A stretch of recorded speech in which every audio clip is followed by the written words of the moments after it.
Thanks y'all for coming to the 2025 MFA in Creative Writing Final Thesis reading. Woohoo! All right. I'm Johannes Jansson, Director of Creative Writing. This is always a great experience to see just a short reading of everybody who's graduating and to summarize their time here. The way we're going to do this, the basic schedule will be I will read some opening remarks, and then we'll go alphabetically through everybody. Before everyone reads, their thesis advisor will give a very, very short introduction to them, and we'll just follow alphabetical order, and then we're going to have some awards to hand out at the end, and then we'll just hang out and celebrate together. Have cake. And have cake, all right? So, the other night, was it like 2 nights ago, I, along with several others of people in this room, went to see Bob Dylan play in South Bend. I first saw him in 1989 when I was a teenager, so I was like 15 or 16. It was a very different show. Much younger Bob Dylan, though in some ways he seemed younger now. If I have an origin story of myself as a writer, it is that I started writing poetry when my family was leaving Sweden and we were cleaning out the old house, all the junk, and I found my mom's old records from the 60s. From then on, I was hooked on it and sort of mentored my writing to those lyrics.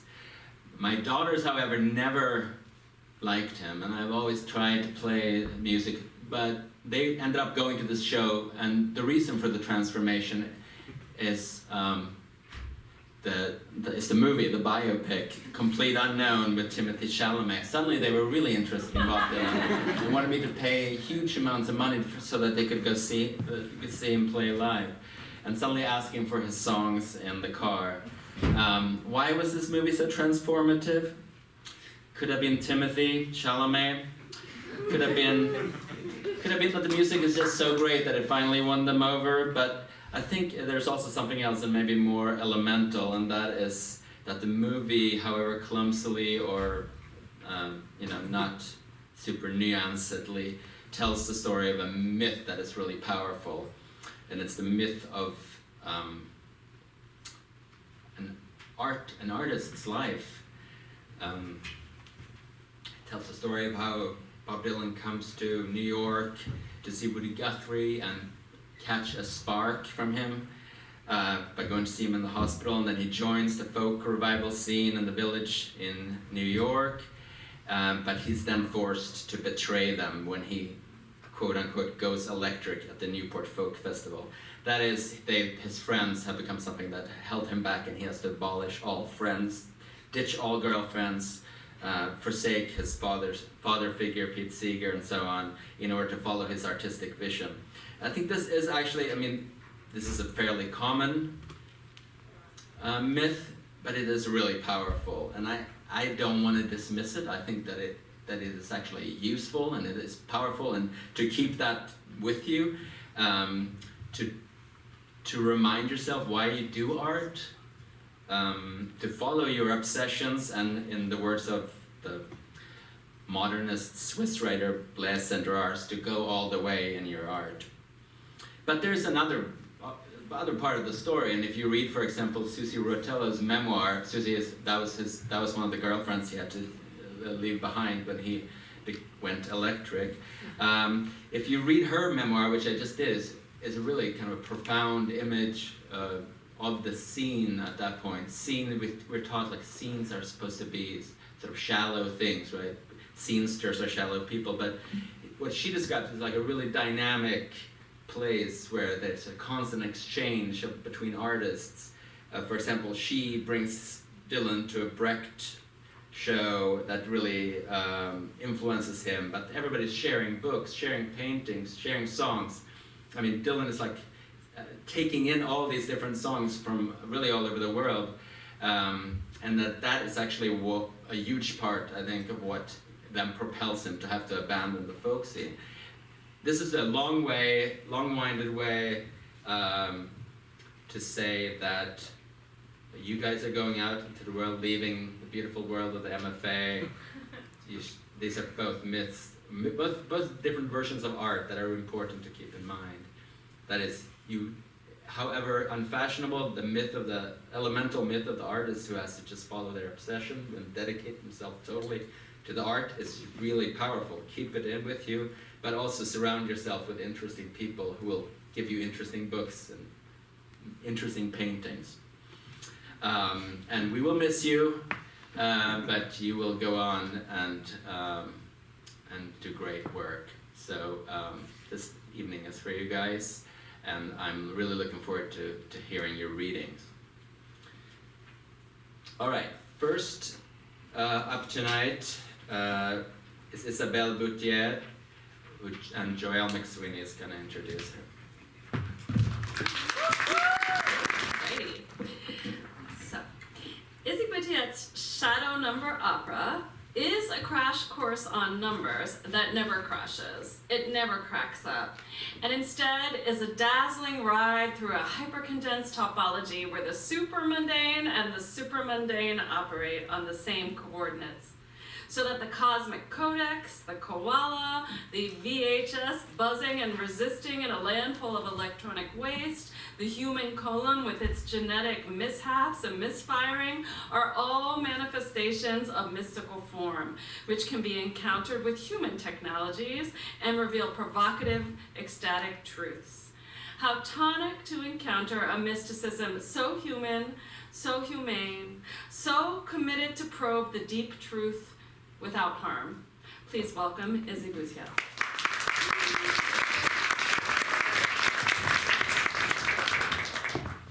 Thanks, Joelle.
I began my life falling into a crystal imaginary of numbers.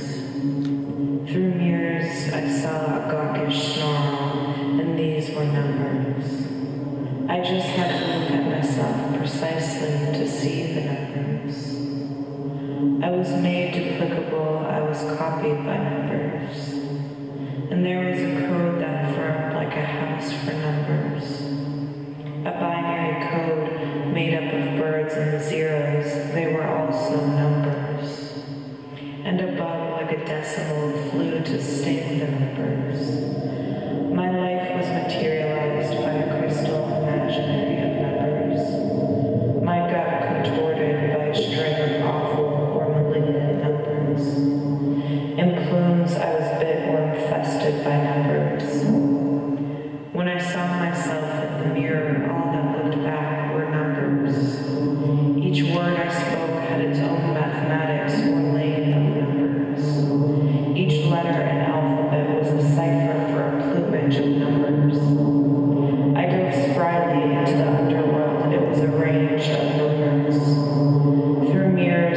swim under each word into code worlds of numbers. I found mirrors and objects around me. I became the objects. I became their numbers. I was hoisted through the realm of numbers. I was a stranger in this creaking realm of hooded numbers. Dislodged myself from myself to pursue the numbers. There was very little clear about the numbers. I multiplied like a virus into the numbers. I dropped each metaphor on my way to the numbers. I passed through gates and gates to become the numbers. I always was the numbers. I became the numbers. The numbers became me.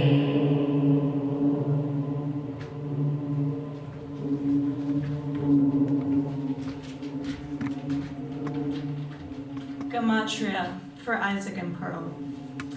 Eventually, I crossed a gray channel strung with static wings. I rendered megalopolis and left, you so snug in Schrodinger's box. Eventually, our versions will double. Eventually, I'll cross a page to find you, quantumly.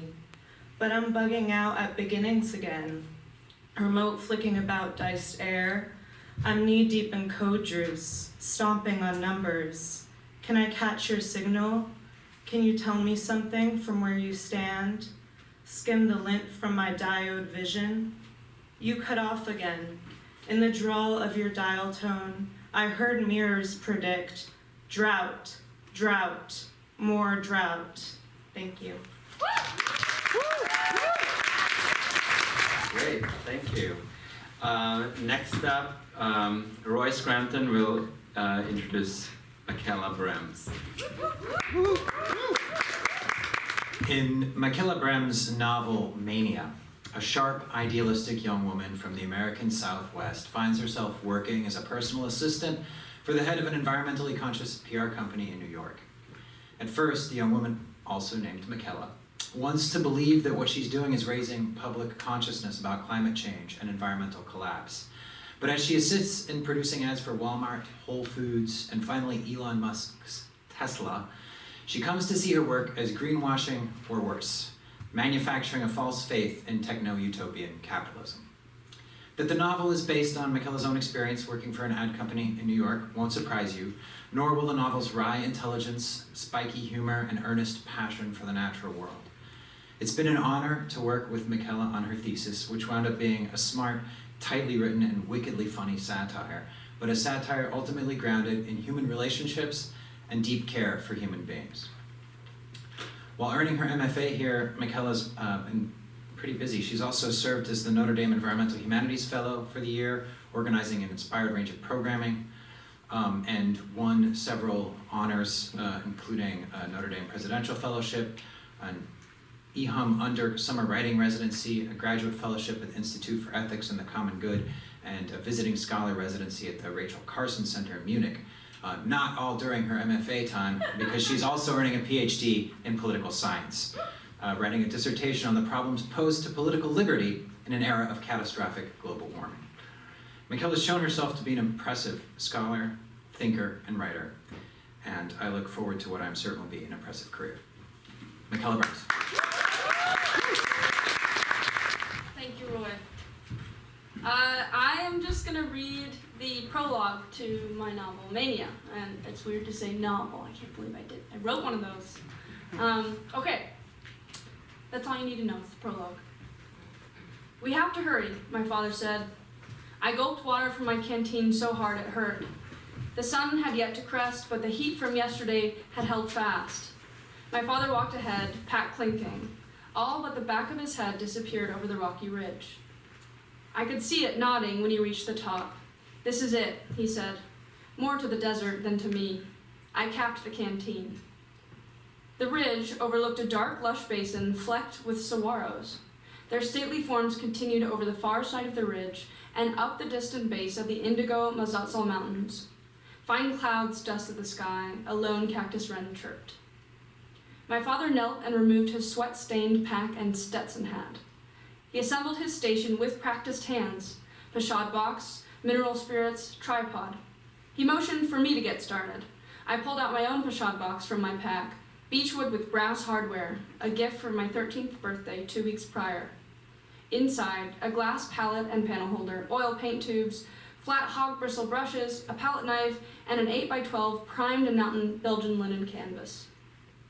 My father sketched the landscape in burnt sienna. "Do the tonal drawing first, and do it fast," he said, as the desert took shape on the canvas beneath his controlled hand. "So, when the moment strikes, you'll be ready to add color."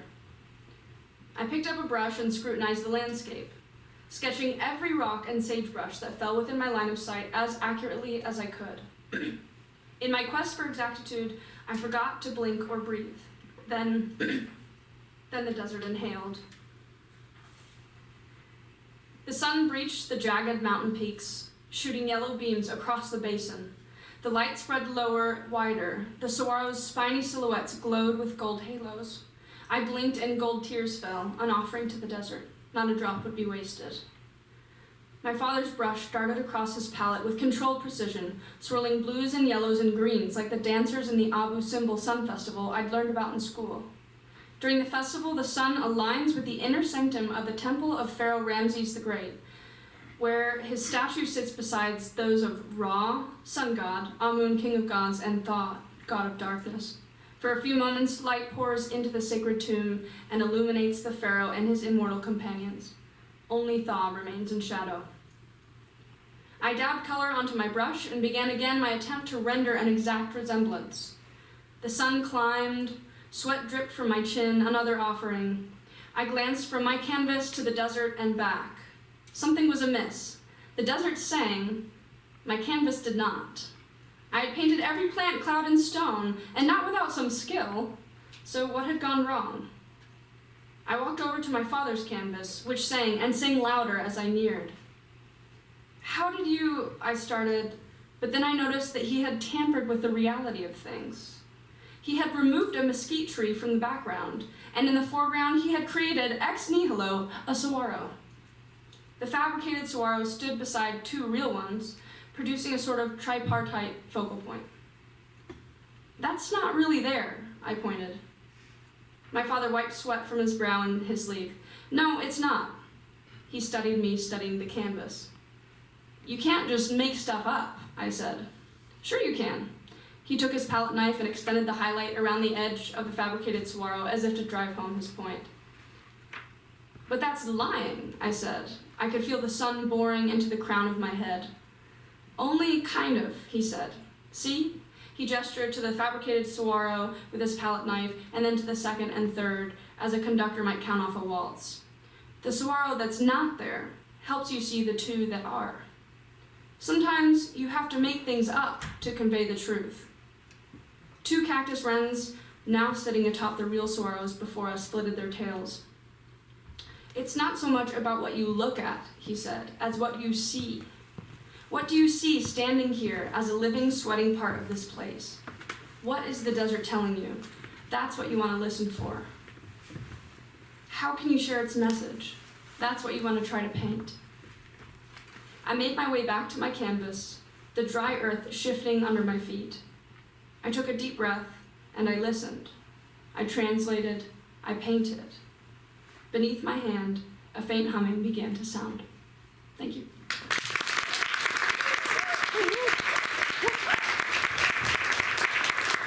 Next up, Roy Scranton will introduce Samuel Ekanem.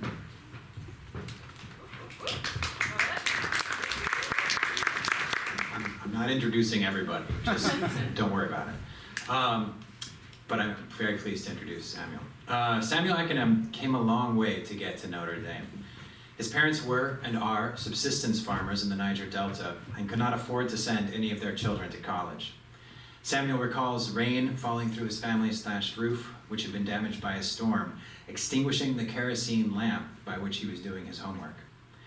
Tragedy struck when his younger brother died of measles.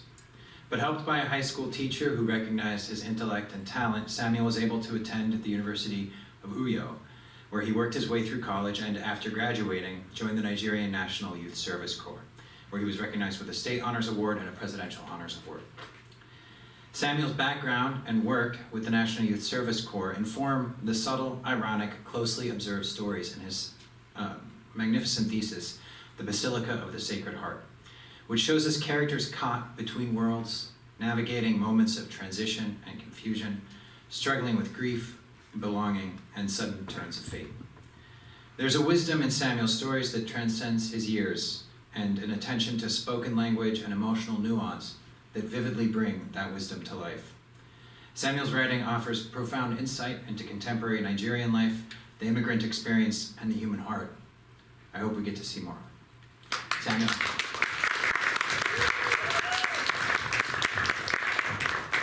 Thank you very much, Roy, and thank you all for coming out. I'm going to read an embedded piece from the title story of my thesis, The Basilica of the Sacred Heart. Sunset painted our home a deep orange. Occasional breezes rustled the hems of the long trees that fenced our abode, leading into a veranda the fading sun rays. My mother emerged from the path leading into the compound. The sweat rolling down her face was testament to the 4 miles she had walked to and from the Okana Community Healthcare Center for an appointment at the doctor's. She had left at the wee hours of the morning. "Ameyon, welcome," my father greeted her, dashing out of the parlor as he overheard her voice. My mother's response was flushed with an air of frustration. I was sitting on a raffia bench at the pavement, pressing my second-hand Nokia phone, staring at my haggard mother who settled so heavily on the other edge of the bench that the ripple nearly flung me off. She threw a paper bag on the table that lay in front of us. The bag vomited at least 4 packs of medications. I picked the packs, read the names on each of them: hydrochlorothiazide, angiotensin, omega-3 fatty acid, etc. The doctor said my BP has risen 5 times since my last appointment, she lamented, frowning like a child scolded for an offense, and that I have a high risk of stroke. She leaned against the wall in despair, her hands holding the bench away, side by side, her left leg flung away on the table. Awkwardly, my father sat on one corner of the table, careful not to settle on the medications. He collected the medications from me as I read and explained each prescription. He looked at me back curiously. His right leg was still bandaged from some strange well that bursted into a large sore. He too was slated to meet the doctor for the leg the following week. Now and then, he would fan flies away from his bandaged leg with a piece of cloth he held in his right hand for that purpose. "Do you have a medical doctor friend who can check your mother for us?" he asked me suddenly. "I don't trust all these local nurses, because how could your mother's blood still rise like that when she has been eating twice a day for 1 week now?" He looked away absent-mindedly at the kitchen. I looked there too. The fire-blackened pots were still empty on the dusty floor. The tripod was still warm from the fire he had made to warm up a bucket of water that he used to nurse his leg that afternoon. The embers underneath the tripod glowing now and then from the breezes. He looked down now at the leg. Thousands of flies fell on the mucus that soaked through the bandage. He looked at the flies for a moment, then looked away, withdrawn, like a lion losing interest in a prey. The silence that trailed was so deep I could hear his eyelashes slashing each other as he blinked incessantly. "We ate meat last week, just before you arrived from school." He thought the silence, and of course, she took a cup of tea with milk this morning before she left for her appointment. There is no week we don't eat meat at least once. Why is her blood still high? He always forgot to add pressure to the blood. My non-graduate father, whose elementary education was truncated by the Nigerian Civil War, that also orphaned him, overruling his ambition to become a petroleum engineer.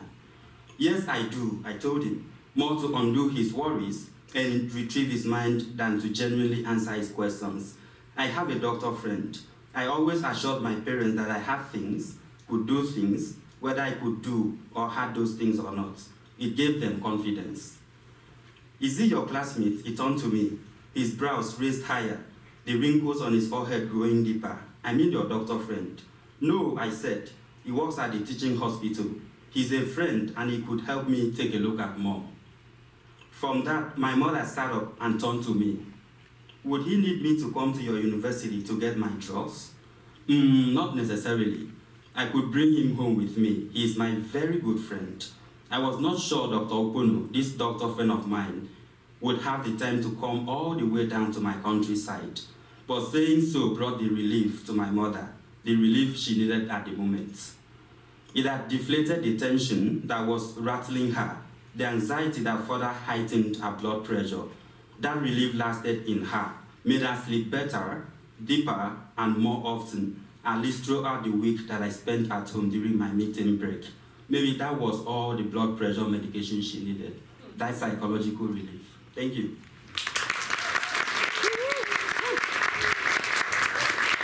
Next up, Joelle McSweeney will introduce Emiliano Gomez.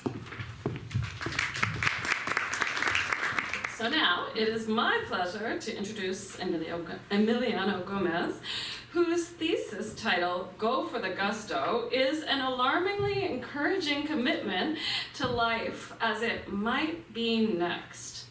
This thesis is a surprisingly vivacious fabric of ultramodern language, which is, in its very vitality, unwriting nihilism, the nihilism towards which hypercontemporary language might otherwise direct us, and in fact, hypercontemporary circumstances might direct us towards a certain nihilism, but to my surprise, here is the gusto, in driving the reader towards an inflection point where language will tear apart, and beyond that might be a what?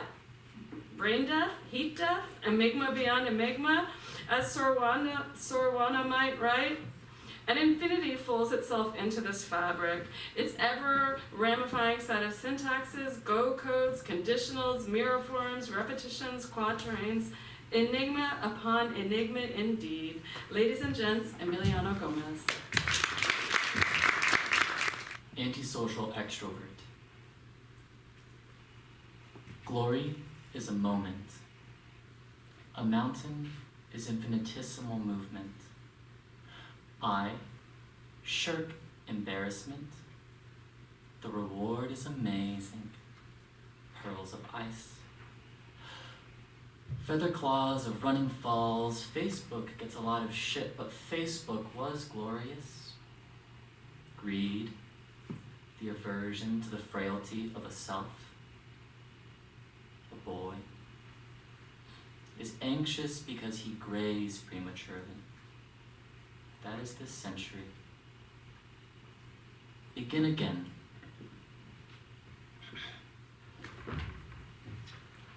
There was no one in there, so you can go in.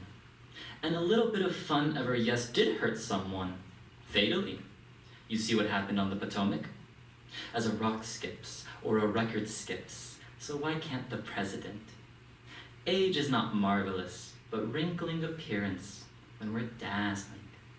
We're top of the world. Plus, in love. Where the picnic? Where the servants? Oh, the money. Immense. It is nice. You could be here too. Pa goes in the waterfall. He tells his boy it is real nice. But the boy, that absence, that is end times. The mind stays there. The body stops. Then there is a hole. Not hove. The albatross rots. Sunny with my chance of friendship. Friendship is a religious experience. Want to hear a joke? A funny joke. Funny word. Waterfalls. 'Cause it does.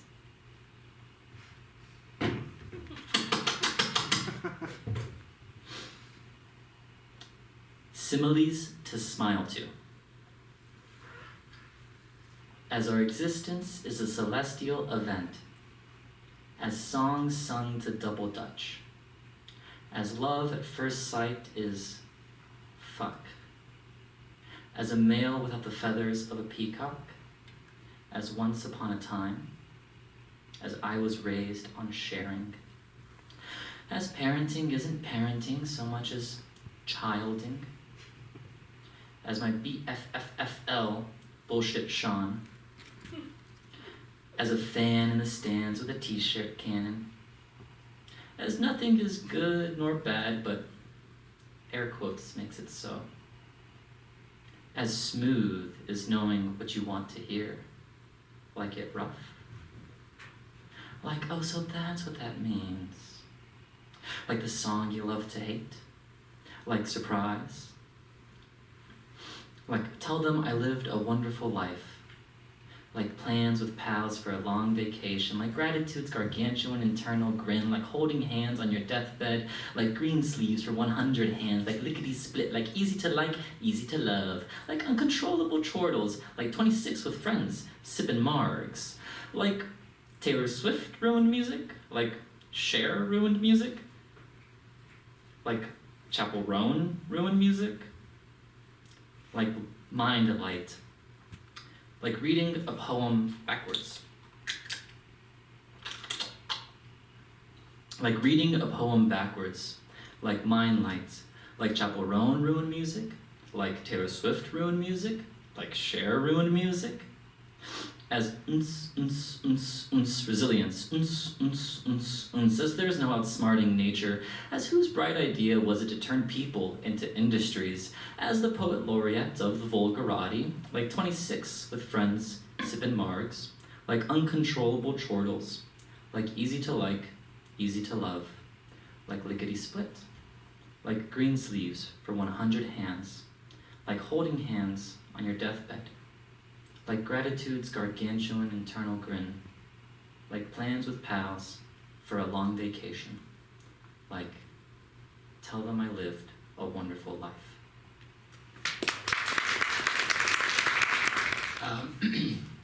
Next up, Orlando Menace is gonna introduce Ivy Braxton Harrington. Hello. It has been my honor to have taught Ivy in workshop and to have directed her MFA thesis. I was overjoyed to have watched her grow into a poet of the sacred, whose gorgeous phrasing, subtle conceits, inventive rhythms, and full voice expand on the ecstatic tradition going back to George Herbert, Richard Crashaw, and Henry Vaughan. The following lines from her poem Buttercup are exemplary in the way that they capture, in the spirit of Gerard Manley Hopkins, with a nod to Emily Dickinson, the wonder and mystery of divine creation.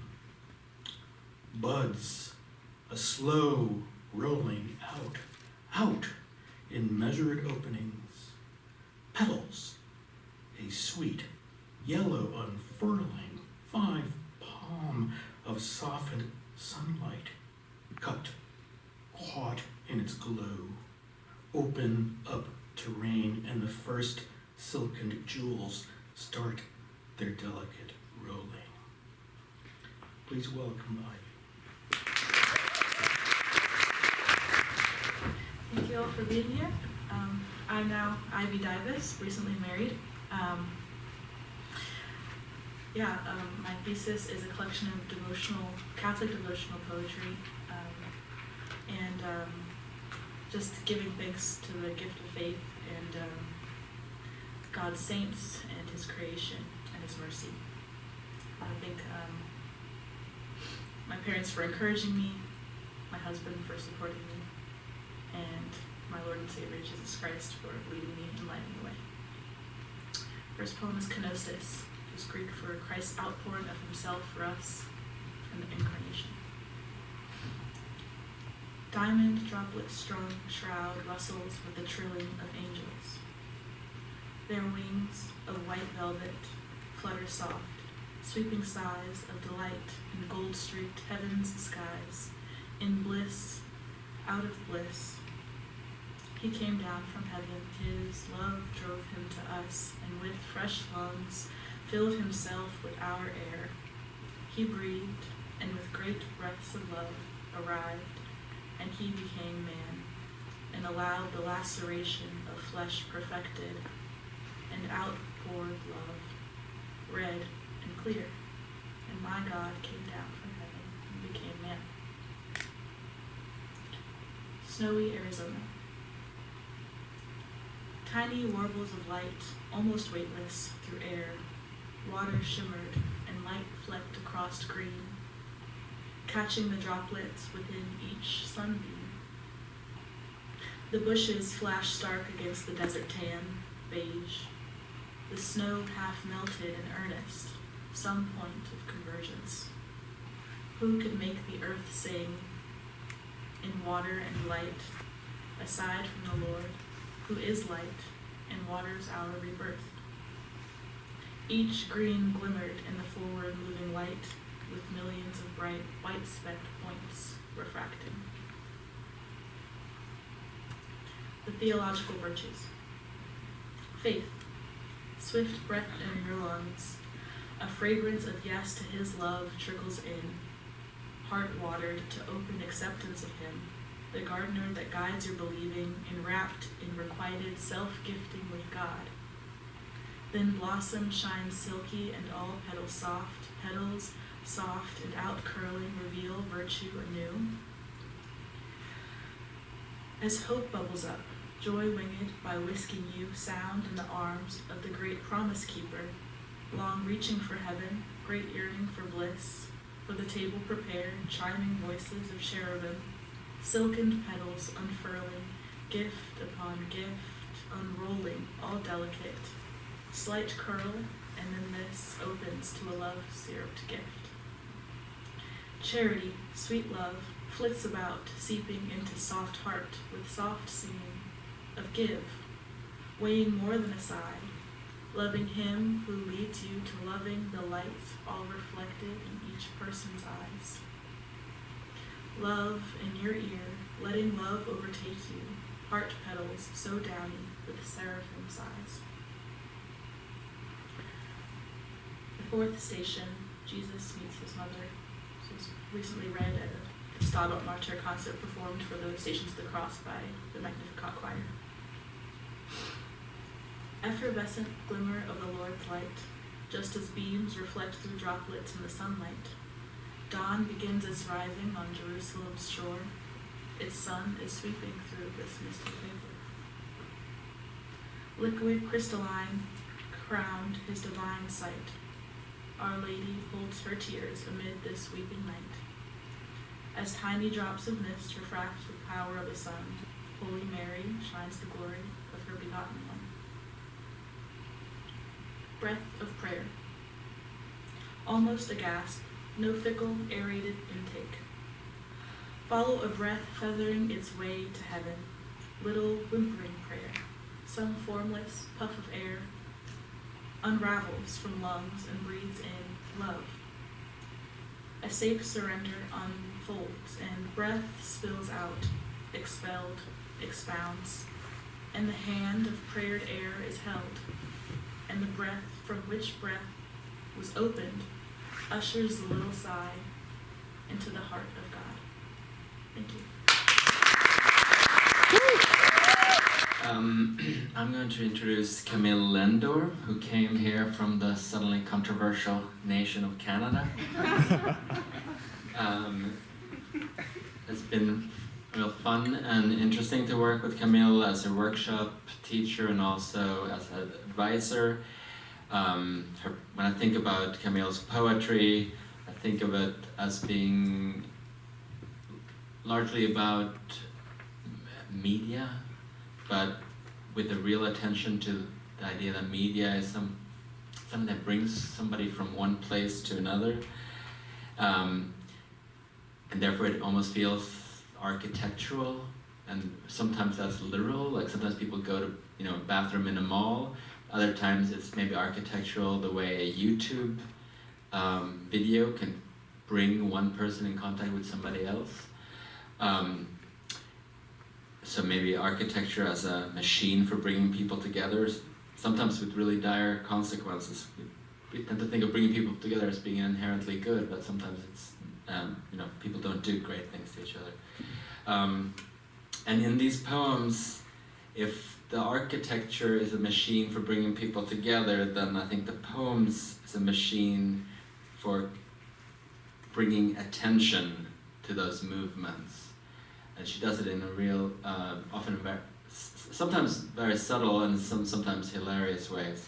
I look forward to hearing you read tonight, Camille. So anyone who's heard my poetry, they know that it's usually not funny, but I'm gonna change the mood. I'm gonna read something that's more lighthearted. It takes exactly 5 minutes, so hopefully Paul will kick me off.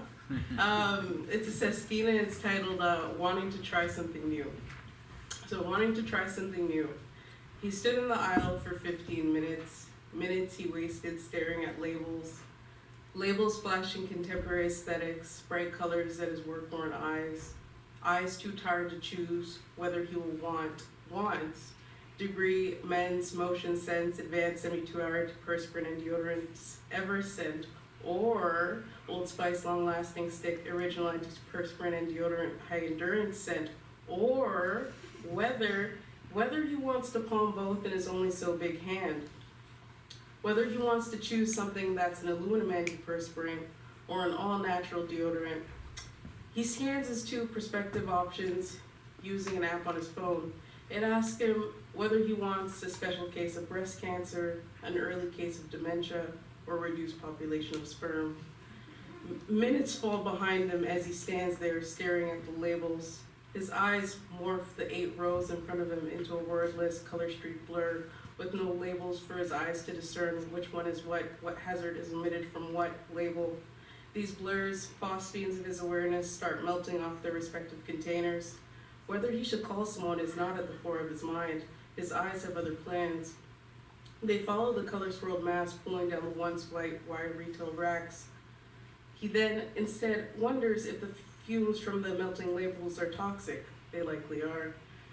And despite how minute their faint chemicals smell, still, while trying to make a choice, he stands there. Still, the labels keep melting. He wants to take a picture, maybe some videos, because no one online would believe him, thinking he has found a new way to fish for likes. But right now, he wants to know whether this is something that has happened before, so he fumbles to open his phone with his one free hand and Googles labels melting from containers in the store. The first thing he sees annoys him. He didn't wish to know that the closest Dollar General was closing in a few minutes, and he didn't care that he misspelled labels. He ignores these things and scrolls down the dark theme screen to see whether there is an article about this somewhere, whether someone somewhere has experienced this and posted it on Reddit. He would simply like an ounce of validation, perhaps an word of advice about what he should do. His eyes continue to stare at his phone, and the liquid label continues pooling around his Vessi everyday move, slip-on, waterproof sneakers. Another pair of eyes join him in staring, not at the labels, at him. The belated employee wants to know if he needs some help. He's been moving over the shelved rows for some time now. He asks the employee if they also see the pooled labels on the floor. The employee nods and guesses perhaps the labels are melting because of global warming. But they are new, and their shift is about to end, and this is not their department. Whether he would like someone to help him is the next question the employee asks. He agrees, and the employee assures him that someone will come in a few minutes. So still, he stands there lamenting that he even considered trying a new antiperspirant or deodorant. His patience cannot withstand a few minutes. He should have just forgotten about physically going into a store and spent 30 minutes choosing a new deodorant from Amazon on the toilet instead. His eyes are now pulsing with impatience. He's too tired to choose, too tired to continue to wait those few minutes for an employee. Whether he wants that reduced population of sperm is no longer relevant. Now he just wants to go home. Internally, he scorns himself for being so indecisive. He'll take the one he usually gets and go home. But now, all the labels have melted. There's no way for him to know what scent is what based on which Bare Dove container, so he can pick the Clean Comfort set he usually gets. Now he has to open them individually and smell each one. Or he could pick a random one. Or he wants no more ors. That employee never came to clean up these labels. He slides himself closer to the racks, drops the two choices he still had in his hand. Whether he has a modicum of sense now is out of the question. With his eyes veined in patience, instead of choosing, instead of waiting for that employee coming in those phantom few minutes, he uses his arms, hands, and head to wipe the blank containers off the rows until he slips on the liquefied labels. Should he sue? And lands on the back of his head. Thank you. All right. Yeah. Think about antiperspirant versus deodorant. I had not until just now. Next up, I'm going to introduce Noah Loveless, who came here from the suddenly controversial state of Maine.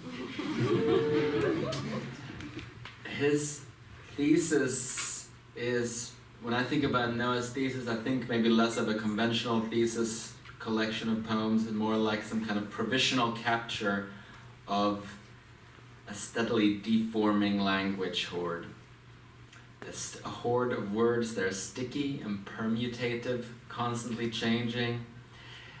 These are poems to be read aloud, with some difficulty maybe, but ultimately to feel how they might be giving a workout to your mouth, maybe changing the muscle structures of your mouth.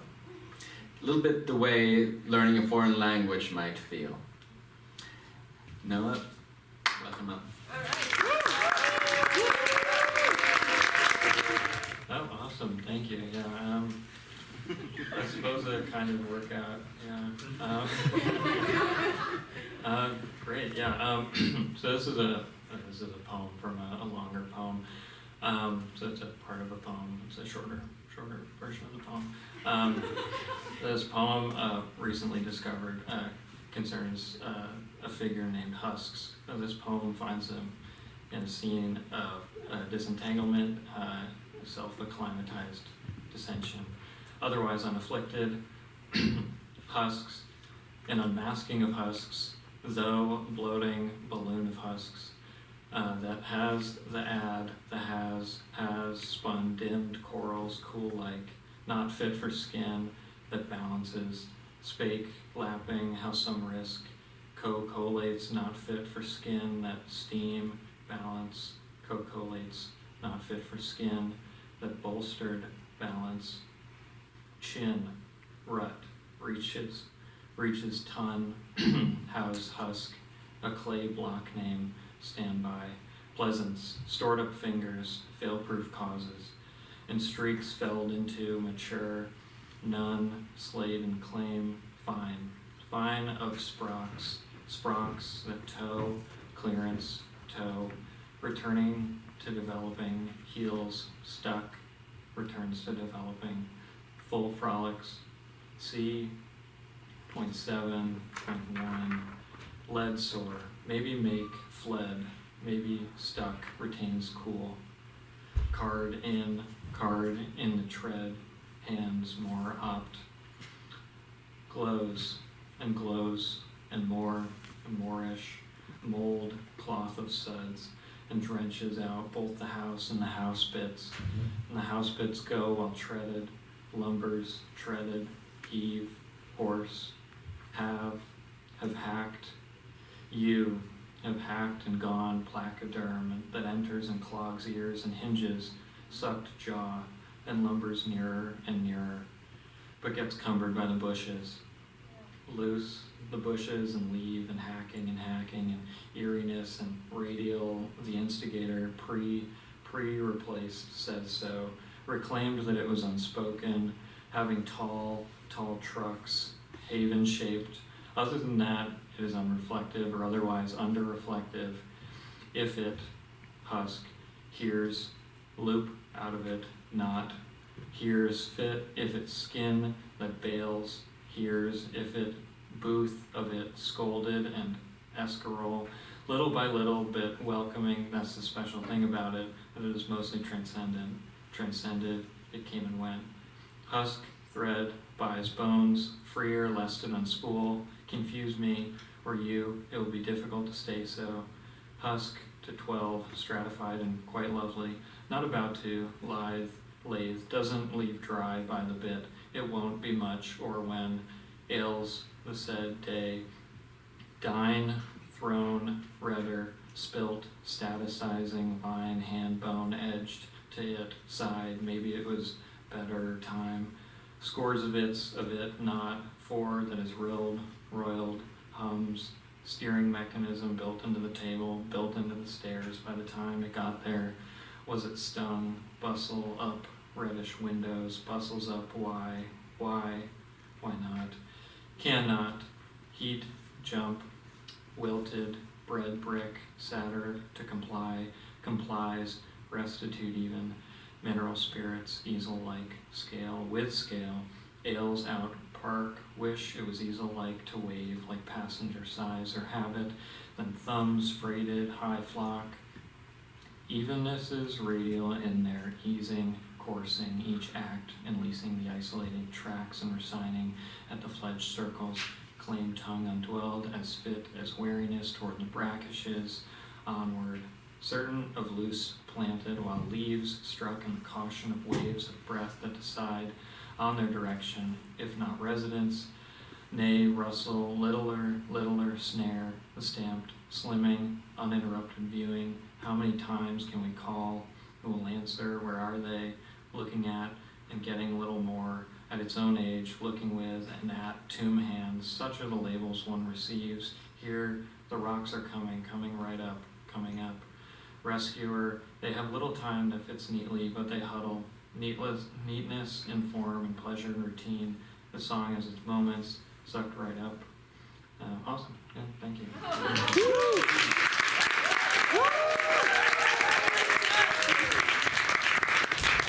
Next up, Joel McSweeney is introducing Ollie Peters. And it is my conclusive pleasure to introduce Ollie Peters. Ollie's thesis, Spell Drive, is the coming into the world of an absolutely new structure of thinking, feeling, and making. This thesis is at once an elegy, a dance notation, a glossary, a linguistic cache, grave goods, royal treasury, paradise lost, piece of eternity, a dream of twinship, allegory of gestation, and a wish stitched with implacable fact.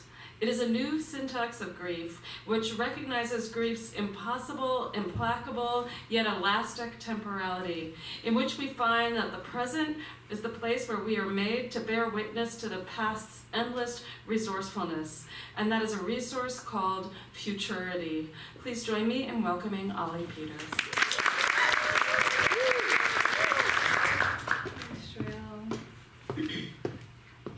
Spell Drive. O weans on intone, dancer conjures organ, tooled in spoiled light you backward, low into hum, mumble, absent, rabid, elocution, dancer, muscles, extravagant, gibberish, and secret kid language, you nicknamed me friend. Forgive life's whim, moments, cesarean, pluck, forcep, rest, plunged head, the allowed out, you were too obsessively self-reflexive, you hammered your own tendon, doctored yourself, knee-jerk, talked to myself, I drop to plum, gardens, woolly, fantasia, infirm, stone, fruit, ornery, rot, fog, won't lift, and birds won't, over the honeysuckle, stop. This spring has a neurotic flavor. Oh, possession, I resurrect the snafu and grave-robbed vowels. Oh, I beat image to pulp, mirage gives rise to, I forgot. Gardens, an antic, couched in maw, gob, image is a mouth vow, slurring past you, utopia. I clamp down on the speculum, form is due a period. I get punctuationless, surrogate, hoard, styling privately. I'm taught I confess I feel my own undergarment. Ransack, paperwork, cudgel, order, grammar, sputter, iterate, flaw, conform to flaw. I hound for place of birth, the pivot eye, coroner, inquest, into, alive. Oh, my physique's a party trick, gimmick, I tattle on, re-word, who's abandoned, child's me. Spell Drive.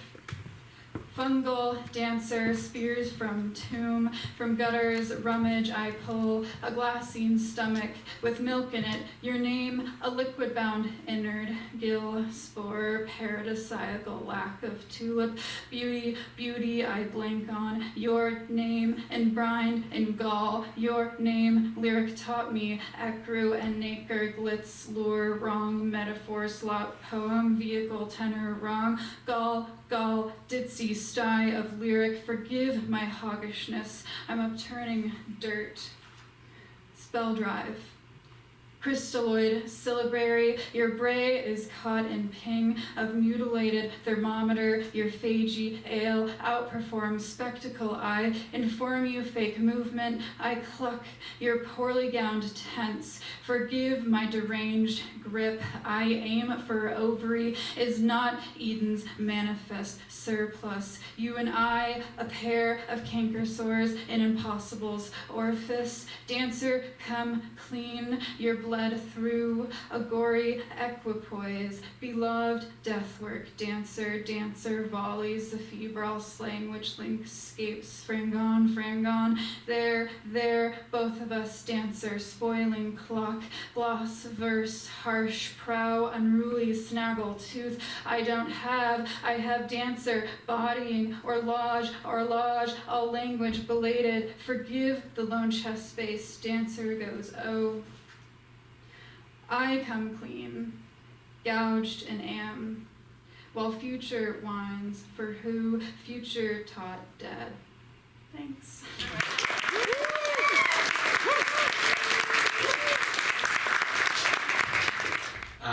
Next up, Ryan Phung is going to read. I was his advisor. The first thing that comes to mind with Ryan's thesis is I met with him last spring and discussed some of the work he was doing, and it was good. And then he came back in the fall, and he had just it was just excellent. Definitely somebody who made use of their summer in the novella, or is it I guess is it a novel, a novella? The Museum of Explosions. It's beautiful.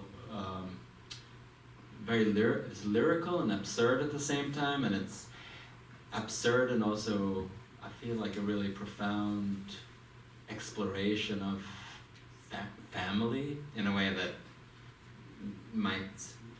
just very unusual, I think. In that the narrator Kevin goes to work in a museum of explosions. It's a hard thing for a museum to be a museum of explosions, as museums are supposed to preserve, but here they're going off explosions continually. There's a ruination that's constantly happening, and as well as a proliferation, because there are doubles. Kevins show up all the time, all working in the museum, and when Kevin leaves the museum is when he goes to investigate his mother's life, sort of off the what would seem like maybe the less important, because the title of the piece is the Museum of Explosions, but it's really the exploration of the mother. It's really profound, and also the exploration of his relationship to the father who's absent. And for this, Ryan did win the Sparks Prize. So, tonight, welcome. Yes. Thanks, Johannes. I'm just going to read the first chapter after the prologue, until I get to 5 minutes. Chapter 1. Like you, I was born Cameron Awkward Rich. The Museum of Explosions explodes every day. Tickets are half off after 4 p.m. if the museum has not yet exploded that day, and another half off if you carry a grandmother. Past exhibits include a local couple's failed marriage of 17 weeks, and a cockroach named Julep that has survived the collapse of a red giant, as well as over 400 blows from ex-employee Kevin's broom. Currently, the featured exhibition is one on the untriggered landmines of the Vietnam War, where viewers can traverse a prepared swath of sand that contains anywhere from 0 to 40 mosquito mines, also known as toe poppers. Visitors are required to read and sign a 12-page liability waiver saying the museum will not be held responsible for loss of belongings, body parts, loved ones, dogs, sanity, or other life memorabilia. It says all this on the brochure that arrives for me in the mail next to the unpaid utility bills. At the bottom of the brochure is a list of current job openings. I've been having that dream again, the one where I'm in a library except all of the books have been replaced by lit dynamite. None of the patrons seem to be noticing. Some are listening to music with their headphones on, others are reading the newspaper or hard at work on the library computers. One is even staring directly into a stick of dynamite, oblivious to the hissing fuse by her ear, seemingly reading words etched into its red skin. I try to warn her, but the librarian shushes me, pointing to the sign that reads, "Silence is substance." I point fiercely to the sticks of dynamite about to blow, to all the sticks of dynamite about to blow, but the librarian simply looks back down at his crossword while the hissing grows louder and louder until my eardrums feel that familiar pain, until I can almost see the sound, until the hissing almost sounds like a word. It still lingers when I wake. I go to the kitchen sink to wash the sound from my eardrums, but there's no water coming from the tap. Through the window, I can hear the footsteps of neighbors in the apartment building coming back from work. The sun has already dipped behind the building across the parking lots between, slowly filling toward completion, only illuminated by car headlights. I really should have filled out that petition to install a streetlight, but what's the use when I don't drive, when I barely leave my apartment? I see Ma walking between cars now in her rumpled white salon coat. The kitchen clock reads 8:15 p.m. Once I ran out of batteries, it has always been 8:15 p.m. She disappears below the walkway and I strain my ears to hear her footsteps as she heads toward her apartment just one floor above me. Instead, I only hear the hissing, which curls in my ear, down toward the hole in my chest, searching for a cavity to nest in. On the brochure, there's an opening for a full-time tour guide. The application process is pretty simple. It doesn't even ask me for my name. What experience do you have with dying? None. What do you know about explosions? Nothing. What makes you interested in this position? I don't know. Why do you want to work at the Museum of Explosions? I look away from the application, letting myself bask in the solid blue of my computer screen. There's a game I used to play with Ma after she got home from work. She's ragdolled on the patchy couch, eyes closed, and my hands reach up toward the sleepy dragon's tummy. I press down and the beast awakens, rah! Not dead, just play dead. I run, but the dragon scoops me up, and suddenly I am an airplane above the scratchy floor. I laugh, and she laughs, and no words are spoken. The sky is empty with laughter, and the waiting for the best part of the game, the boom, for you to collide into her chest, limbs collapsing into a warm heap on the floor together. Later on, I won't wonder how I knew the difference between being dead and playing the part. I'll only remember the chem cloud smell that purpled the nail salon where Ma worked, how the smell followed her onto the bus and all the way home that dusk, the only scarf that LA summer. I want to know what I am made of, I type. A few minutes after I submit the application, I get an email requesting an in-person interview with the head of the museum. The email is signed, the conservator. Thank you. All right. Serene Vandervliet-Lumi will introduce Kyla Walker. So Kyla Walker's Posing for the Afterlife is a sweeping story of love and loss, told in alternating perspectives that takes us on a tour de force from Turkey to Los Angeles to London and Italy. The novel's main characters, Ali and Matthias, are on the brink of adulthood and madly in love when we first meet them. But when Ali finds a mysterious envelope of old photographs of Smyrna as it was captured and burned down by Turkish troops in 1922 in Matthias's basement, their relationship begins to falter, revealing the corrosive power of history over our most intimate relationships. An expansive, layered novel, Posing for the Afterlife is a bravely observed meditation on the aftermath of a love lost, and a vibrant reconnaissance of hyphenated identities, art, beauty, language, and photography. In addition to being a profound writer and a rigorous reader, Kyla is also a remarkable person. She is poised, intuitive, observant, and possesses an enviable equanimity. It has been a unique privilege to be her advisor this year, and I cannot wait to see her work out in the world. Congratulations.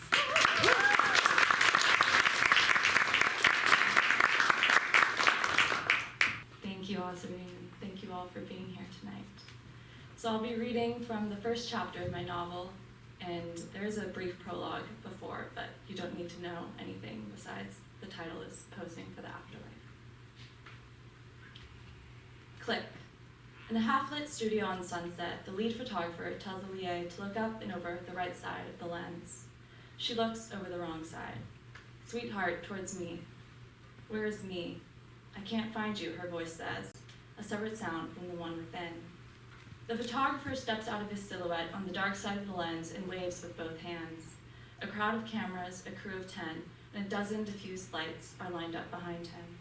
No windows, though outside the studio, she knows, there are Gothic columns of cars stalled between mirrored palm trees and beneath a jacaranda's floating petals. Across the street, there's an empty facsimile of a Roman basilica, votive candles, lipstick-stained Bibles. To the left, there's a snug, Thai-themed diner, drunken noodles and $19 pineapple fried rice. And to the right, a stuccoed Scientology museum, cavernous but free to enter. If she closes her eyes now, Alia can almost hear the clink of dishes in the back kitchen and the hums of strangers seeking heaven in Los Angeles. Keep your gaze on me, the photographer says, right here. He points above his eyes to the logo on his Dodgers hat. She nods and stares into the background, then focuses on the whiteness of the letters.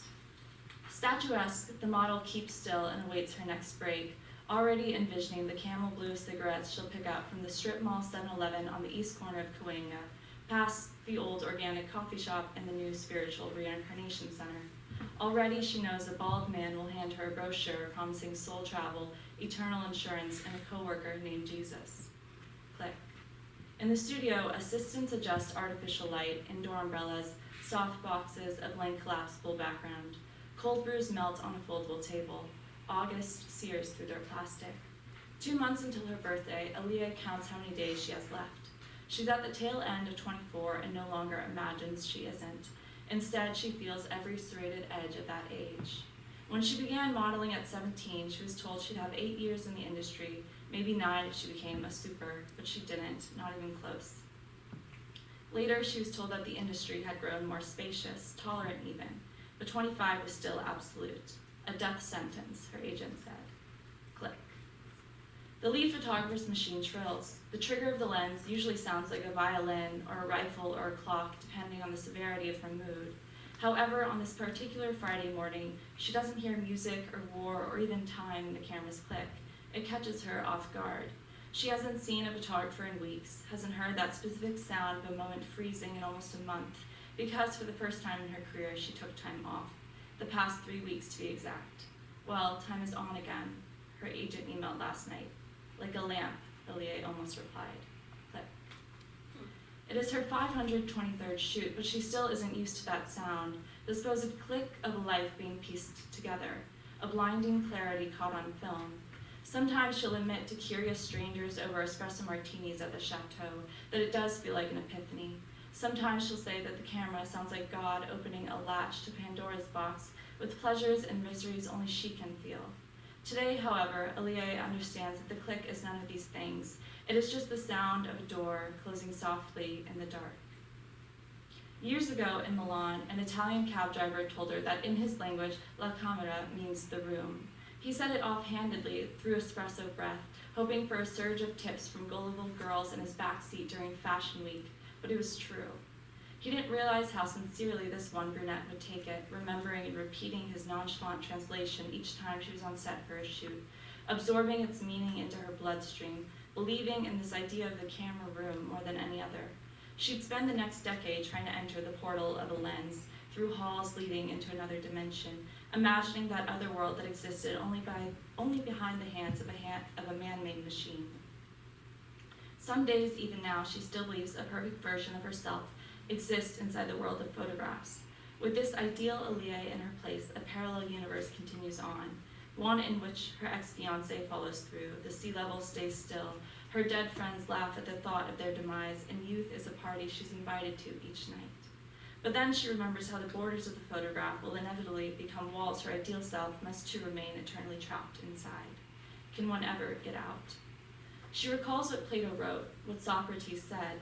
If we are ever to have pure knowledge, we must escape from the body and observe things in themselves with the soul by itself. Perhaps then. Matthias had given her that slim tragedy, a so-called dialogue, when they were in high school. She has read and reread it so many times that its lines have become confused with her own inner voice. It may have been mere luck that it was ancient Greek philosophy, but to her it wouldn't have mattered who it was or what it said, as long as the margins were filled by the dregs of his mind. Now, when she tries, she can no longer remember the last time she saw the book. Did he take it when he left in July? Or had he left it when he took himself out of her life? Click. In the half-lit studio, Elie smiles at the photographer, hearing the door of her body's parallel universe close one last time. Click. She stares into his lens, then turns the camera's lock from the inside. Thank you. Dion Bermeyer couldn't be here, so I'm going to read her introduction to Sachie Weber. Much of the pleasure of directing a student's thesis comes in seeing the ways in which they grow and change as a writer over the course of their MFA program. Change for a writer comes incrementally, and I've been delighted over the past 2 years to see Sachie Weber develop as a talented and thoughtful writer of fiction. Sachie writes work that is haunted by ghosts, memory, landscape, and history. From the burnt Bay Area to the slopes of a Colorado ski town to a moldering family estate, it is writing that is both evocative and intensely compelling. As part of her process, Sachie's work employs what I call narrative collage. While the technique of collage is one most often associated with the visual arts, the idea of literary collage uses interesting juxtapositions to evoke meaning. Sachie uses landscape, class, and analysis of the domestic and concerns with gender roles to comment on contemporary culture. Writing that is both artistic and political has the power to move an individual in the same way that visual art or music do. It can shake us awake, pull us back from automatization, and remind us that beauty and of the beauty and power of the soul, the spirit, and the world around us, one we share with others, both alike and unlike ourselves. I hope I have been able to convey in some small way just how much I admire Sachie as a writer and as a literary citizen. Her work considers how telling the lives of the individual is always a political act. I'm glad that I've had the opportunity to work with her, and I can't wait to see what Sachie does next. Okay, wow, thank you. Okay, so I'm going to read from the middle of The Mountain Lover. What you need to know is it's about a ski instructor who enters a transactional relationship to get closer to her true love. This section starts the night before she goes heli skiing with her client and his son. It starts when they're at dinner. Once or twice, Jill wondered what Mark did with Jackson when they were out. Did he have friends in town? Was he ensconced in the walls of the house of the maid? But then another bottle of Veuve would arrive, and the table would reel at how quickly the bottle disappeared, how the king crab could taste so sweet when they were miles from the sea. When she was burping from all the champagne, fit to burst and drunk, she shouted in Mark's ear that they hadn't set a price for her heli-skiing lesson, and he handed her a bar napkin, asked the bartender for a pen, and told her to write a number. She wrote an absurd sum just to goad him. He had so much trouble taking the napkin from her hands that she wasn't sure he'd remember it the next morning anyway. But he looked at it, tucked it into his breast pocket, and said, "Done." She made him take a picture of it. She made him text her, I, Mark Spiller, O. Jill Novak, and then he texted the picture back to her. Mark insisted on pushing her against the bedroom window with her new dress bunched at her ribs, something Jill might have resisted if Mark's double-time thrusting had ever lasted longer than 60 seconds. When they collapsed into bed to catch the last few hours of sleep, she realized that she had forgotten to tell her mother that she was at Myra's, and that it didn't matter. Her mother knew she was lying. She would worry either way. They rose in the dark and dressed silently. Jill dozed in the passenger seat all the way to the pickup spot, and even when they were lifted into the air, there was something soporific in the whirring of the helicopter blades. She heard Mark speaking to the pilot through the radio, each word seemingly disconnected from the next. She was tired, maybe still a little drunk. She floated as if in a dream, watching the landscape with her eyes half closed. How perfect the world is at the start of a new day. The sun burst out of the earth like molten gold. Pinks ran down the sides of the mountain like juice from a piece of meat. Whatever storm had dusted the peaks with virgin snow had evaporated in the dawn. Jill felt something akin to carnal desire, something aching. It was like watching a puppy play and wanting to crush it in your hands. There existed no way to extract satisfaction from such perfect beauty. After they were dropped off at the bald, wind-blown peak, Jill strapped on her skis and felt the lightness under her feet. Between layers of snow were a million pockets of air. It was so cold and dry that the snow dusted off her gloves like sand off a dune. The flakes remained perfectly intact, their patterns visible against the black leather. Even Jackson flashed his braces in a smile as he sunk into the feathery white, all the way up to the middle of his thighs. It was Jackson who went first. Jill followed but let Mark go ahead, wanting to remain behind in case she had to scoop either one of them up. For all his disappointment in his son, Mark was not a strong skier. He favored his left and expended excess energy in his turns. Like everything, he forced it. Jill let the mounds of snow twist her body where it wanted her to go. Someone was whispering her name behind every turn. Jill, Jill, Jill. The black and blue sky seemed to pulse with red as her blood pounded in her ears. She was reminded why so many people would pay so much for something like a mountain, a structure that existed outside of money. Priceless is the word that credit card commercials use to describe something that should be a universally accessible experience, but in reality cost thousands to secure. I want this for my mother, she thought as her knees caressed the powder. I want this for my children. I want this for myself. Jill knew that she would die in an office job. She had been a mountain lover since before she could walk. She had spent every winter day resisting the urge to bury herself in white and to let herself be absorbed. Joy is not a luxury, she thought to herself. It was her right. She could not care less what she had to do to get it. She was at a loss only if she gave more than she gained, and there was no price for something like this. It was priceless. And think of the money waiting for her at the bottom. Jill thought her heart would burst from gratitude. Money to buy freedom, money to buy more mountains. She would pay her mother for the past month's rent. Hell, she would pay her mother's rent. The whispering in the snow was growing in volume, rising to some sort of deep-throated chant. Jill was going fast so as not to sink, and the wind was whipping in her ears, and she felt her boots begin to shudder. There was a crack of thunder, strange given the blue sky, and she almost stopped to turn to look behind her, but it would have done her no good. No reason to interrupt this flow state, no reason to let fear guide her actions. Fortune favors the brave, and Jill understood the value of a fortune now. She would not be distracted. Even as she heard waves break behind her, she told herself she was dreaming. She needed only to look ahead, to reach the bottom, and he didn't even have to pay her. Whatever kept her along for these rides, whatever took her the furthest. Thank you.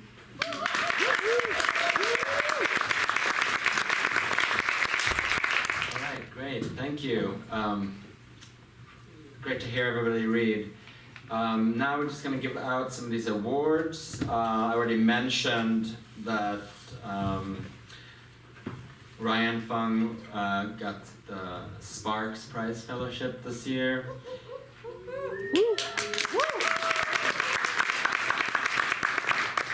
This is what Jenny Booley, who was the judge, also a graduate of our program from many years ago, wrote about the Museum of Explosions.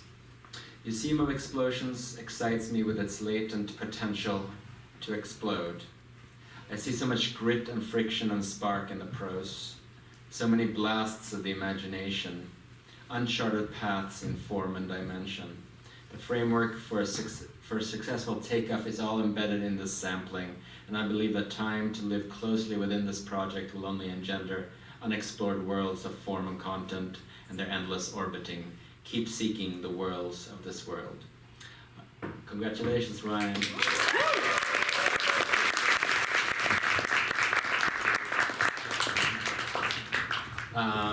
Next up we have the Mitchell Prize. This is an award for people who we feel have been a really positive force both within the workshop and outside of the workshops in facilitating the creation of a an inspiring community. And this year we picked 2 people.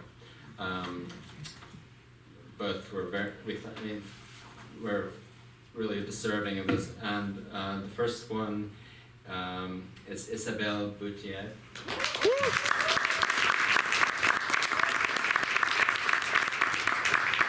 I'm opening these as if I don't already know what's in there. I guess it's like, the Oscars or whatever. And the second one is Kyla Walker.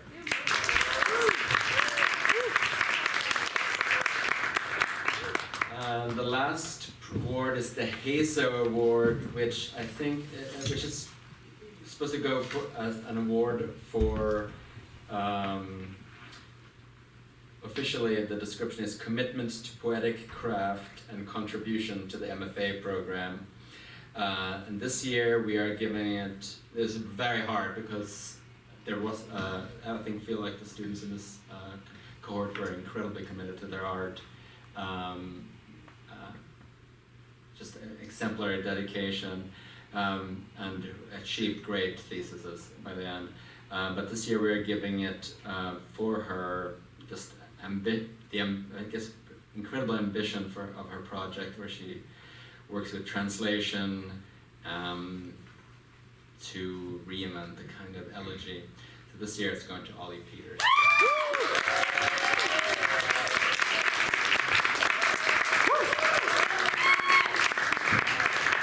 Thank you all, and can we all give a round of applause to all the readers?